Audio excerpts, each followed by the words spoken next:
ఆయన్ని బట్టి మనకు కలిగే ధైర్యం ఏంటంటే, మొట్టమొదటిదిగా ఆయన రక్తములో మన పాపాలు కడిగాడు.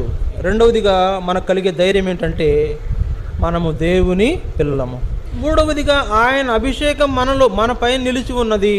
నాలుగవ సంగతి చూడండి, ఆయన మన మనవి ఆలకిస్తాడు. ఆయన్ని బట్టి మనకు కలిగే ధైర్యంలో ఐదవ అనుభవం ఏంటంటే, ధైర్యము తెచ్చుకొనుడి, నేనే భయపడకుడి. ఆరవదిగా, ఆయన ఎన్నడూను మనలను విడువని ఎడబాయని దేవుడు.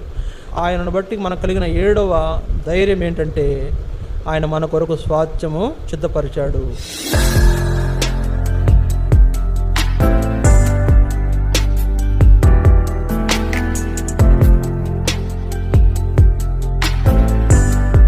జీవించినంత కాలము కూడా దేవుడిని విడిచిపెట్టకుండా ధైర్యం గలవారంగా మనం కొనసాగే గొప్ప అనుభవం దేవుడు మనకిచ్చాడు.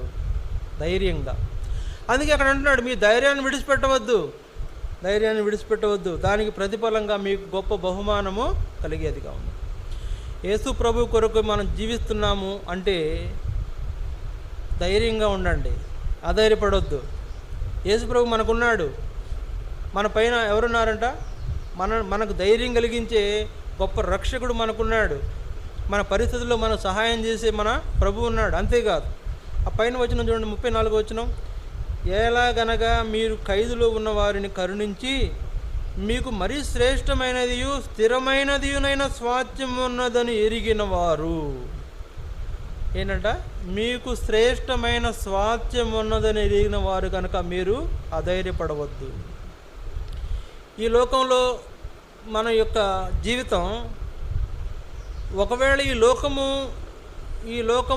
లోకము అంత గతించిపోయినా కూడా మనం గతించిపోయేవారము కాదు. మనకు శ్రేష్టమైన స్వాస్థ్యం అంటే పరలోకం ఉన్నది కనుక మనము పరలోక సంబంధులమై పరలోకానికి వెళ్ళబోయే వారం కనుక మనం ధైర్యం విడిచిపెట్టకుండా ఆయన కొరకై జీవించే అనుభవంలో తీసుకురాబడటం వెనుక యేసు ప్రభు ద్వారా మనకు కలిగిన ధైర్యము. ఏడవ అనుభవం, మన గొప్ప బహుమానం కూడా ఉందంట. మన ధైర్యాన్ని బట్టి మనం జీవించే జీవితంలో ఏ పరిస్థితి వచ్చినా మనము వెనుదిరగక కొనసాగే అనుభవంలో మనం తీసుకురాబడినందున